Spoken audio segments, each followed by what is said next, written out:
दुनिया में नहीं समझे, मतलब पढ़ के नहीं समझा, और मुसलमान आज शिर्क में डूबा हुआ है और तौहीद को नहीं समझा, तो आखिरत में जहन्नम पक्की है, क्योंकि मुशरिक पर जन्नत हराम है। और ये तक़वतुल ईमान पार्ट 2 में आपका फिर से एक बार स्वागत है। मैं हूं एमडी शमशाद और आप देख रहे हैं लाइव एमडी ऑफिशियल। आज की बात बहुत ज़्यादा इम्पॉर्टेंट है। ये दुनिया और आखिरत के बीच का मामला है, और इसके बाद आखिरत का जजमेंट डे जिसको बोलते हैं उसका भी एक मामला है। इसको समझना बहुत ही ज़्यादा ज़रूरत है, तो वीडियो के एंड तक बने रहना, मिस मत करना। चलो वीडियो को स्टार्ट करते हैं बिना किसी देरी के। ये मेरे हाथ में तक़वतुल ईमान किताब है, जो मैंने पहले भाग में ली थी, वही है ये। इसका पार्ट 2 है ये। तो इसको स्टार्ट करते हैं। औज़ु बिल्लाहि मिनश शैतानिर रजीम, बिस्मिल्लाहिर रहमानिर रहीम। सबसे पहले याद रखो, ईमान के 2 हिस्से हैं। जैसा कि मैंने कहा, अल्लाह को इलाह मुताल्लिक़ समझना, मतलब अल्लाह को एक समझना, एक मानना। रसूल को रसूल तस्लीम करना, अल्लाह के रसूल को रसूल मानना। कितने लोग आज ऐसे हैं जो अल्लाह के रसूल को नहीं मानते, अल्लाह के रसूल।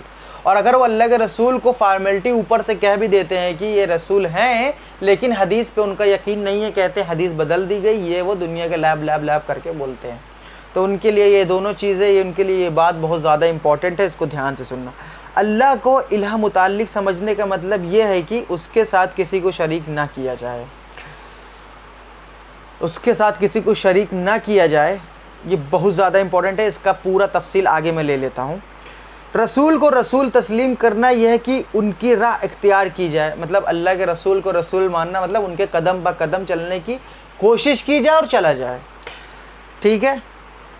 पहला हिस्सा तौहीद है, दूसरा हिस्सा सुन्नत की पैरवी है। बेशक तौहीद का उल्टा शिर्क है। तौहीद का उल्टा शिर्क मतलब ये है कि जिसके अंदर तौहीद है 100%, मतलब जो होना चाहिए जैसे, वो शिर्क कभी नहीं करेगा और उसको शिर्क से नफ़रत होगी। तो उलट, जिसके अंदर तौहीद है उसके अंदर शिर्क नहीं, और जो शिर्क से मोहब्बत करता है उसे कोई परवाह नहीं है, मैं कोई भी इबादत करूँ, कैसी भी इबादत करूँ, कहीं भी झुकूँ, कहीं भी माथा टेकूँ, कहीं से भी किसी से भी मांगूँ, और उसके मतलब कोई फ़र्क नहीं पड़ता, तो उसको शिर्क, उसको तौहीद का उल्टा हो गया, उसको तौहीद से कोई मतलब नहीं।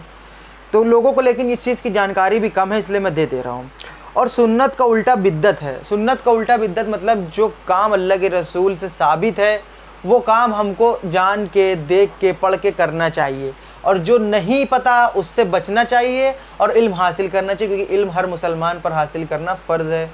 तो पहली चीज़ कि सुन्नत की पैरवी, उसका हिस्सा कैसा हो। सुन्नत का उल्टा बिद्दत मतलब जो लोग कहते हैं मैं रसूल के तरीके पर चलता हूँ, वो बिद्दत करते हैं। बिद्दत कैसे करते हैं? बहुत सारे नई चीज़ें आज ईजाद हो गई हैं इस्लाम में, और उसको दीन समझ के करते हैं। 100 रकात नमाज़ पढ़ लो तो पिछले सारे गुनाह माफ़ हो जाएंगे, या हय्यो या कय्यूम पढ़ लो इतने बार तो ये हो जाएगा, इसको आगे भेजो नहीं तो ये हो जाएगा। कितने सारे ऐसे उल्टे सीधे मैसेज जो अल्लाह के रसूल से ना साबित है, ना उन्होंने कहा, ना सहाबा से किसी से साबित नहीं है, बेबुनियाद जो फालतू की बातें हैं ये लोग पहुँचते, इसको बिद्दत कहते हैं। और आज 40वां तीजा फातिया, ये सब बिद्दत है। ये सब कुरान और सही हदीस से साबित नहीं है, और ये मेरा चैलेंज नहीं है, ये हदीस में आप दिखा दीजिए, हम करना शुरू कर देंगे। तो उसका सुन्नत का उल्टा बिद्दत है। हर मुसलमान का फ़र्ज़ है कि तौहीद और सुन्नत की पैरवी पर मजबूती से कायम रहे और सीने से लगाए रखे, और शिर्क और बिद्दत से बचता रहे।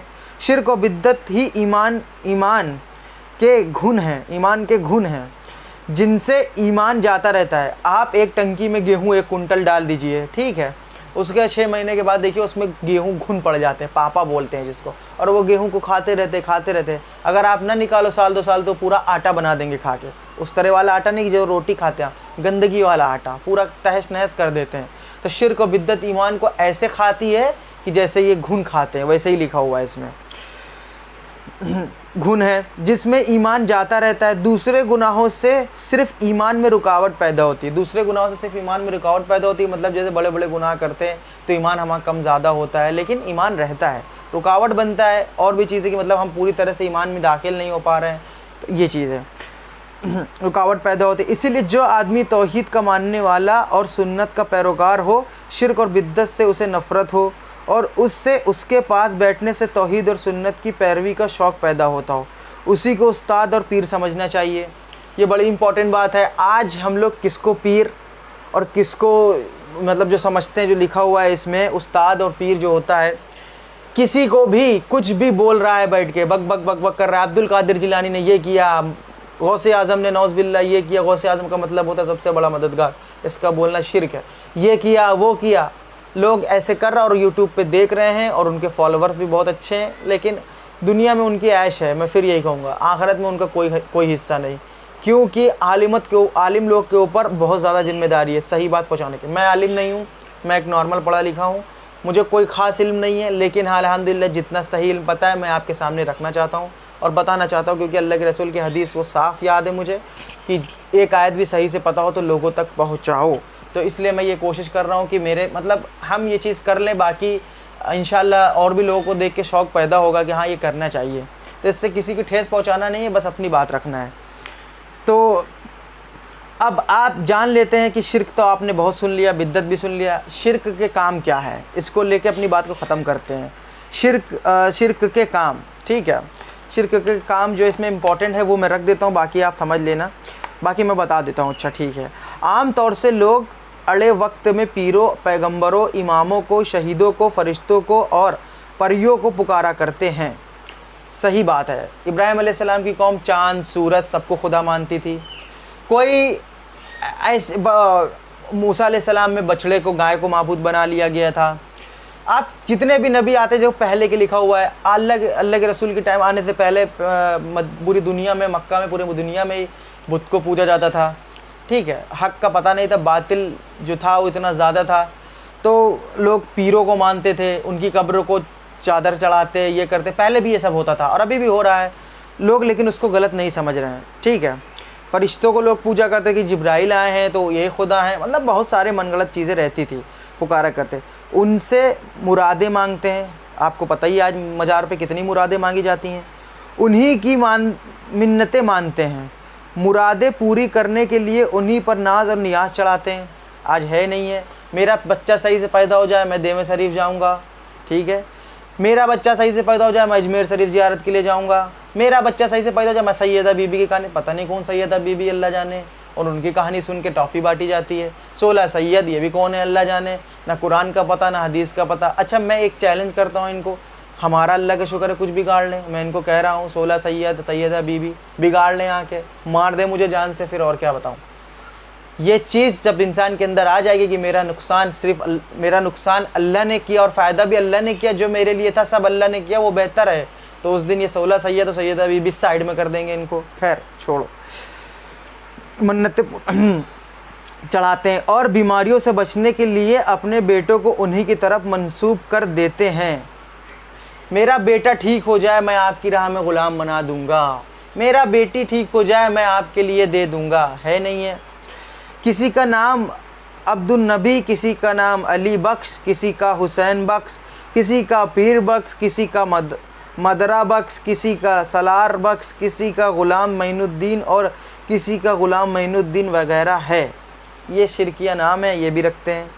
कोई किसी के नाम की चोटी रखता है, कोई किसी के नाम के जानवर ज़िबा करता है, सही है। कोई मुश्किल पड़ने पर किसी को पुकारता है और किसी की कसम खाता है। आज तो हमारा मामला ये है, नौज़ बिल्ला, कुरान की कसम, तेरी माँ की कसम, तेरी बहन की कसम, तेरे बाप की कसम, ऐसा नहीं किया। मुसलमानों में बोल रहा हूँ मैं, अदर का तो मुझसे कोई मतलब ही नहीं, इसमें बोल रहा हूँ। इनकी कसम, उनकी धका धक। और सबसे ज़्यादा कसमें कौन खाता है ये भी आपको बता दूँ, गर्लफ्रेंड बॉयफ्रेंड जो होते हैं ना मुसलमान में आज के, वो तेरी अम्मा की कसम, नहीं गया था मैं उस लड़की से मिलने, ऐसा ही रहता है पूरा मामला। अगर तुमने मुझे छोड़ दिया, तेरी माँ की, तेरी बहन की, आप ये चीज़ नोटिस कर लेना चाहे तो। गैर मुस्लिम जो मामला देवी देवताओं के साथ करते हैं, परियों से करते हैं, उसके देवी देवताओं से करते हैं, वही ये नाम के मुसलमान नबियों और वलियों, इमामों, शहीदों, फरिश्तों और परियों से करते हैं। उसके बावजूद मुसलमान होने का दावा करते हैं। अल्लाह पाक ने सच फरमाया, ये सूरह यूसुफ की 106 नंबर की आयत है। अक्सर लोग अल्लाह पर ईमान लाकर भी शिर्क करते हैं। तो आप देखा आपने कितनी बड़ी चीज़ है ये, मतलब अल्लाह ताला ये कह रहा है, जानता था कि अक्सर लोग मुझ पर ईमान ला के, मतलब अल्लाह पर ईमान ला के शिर्क करते हैं। तो आज के मुसलमान क्या है, पहले के जो लोग थे, जो गैर मुस्लिम थे, वो देवी देवताओं सबको पूछते थे। आज मुसलमान वही मामला हो गया। मेरे इमाम ने कह दिया मैं ऐसे ही नमाज़ पढ़ूँगा, वो मर भी जाएं। मेरे पीर ने कह दिया मैं ऐसे करूँगा, तो ऐसे ही रहेगा। अच्छा, मुझे एक बात ये समझ में नहीं आती कि इमामों के जो इमाम हैं उनसे दीन लेना मुसलमान को इतना भारी पड़ता है कि पूछो मत।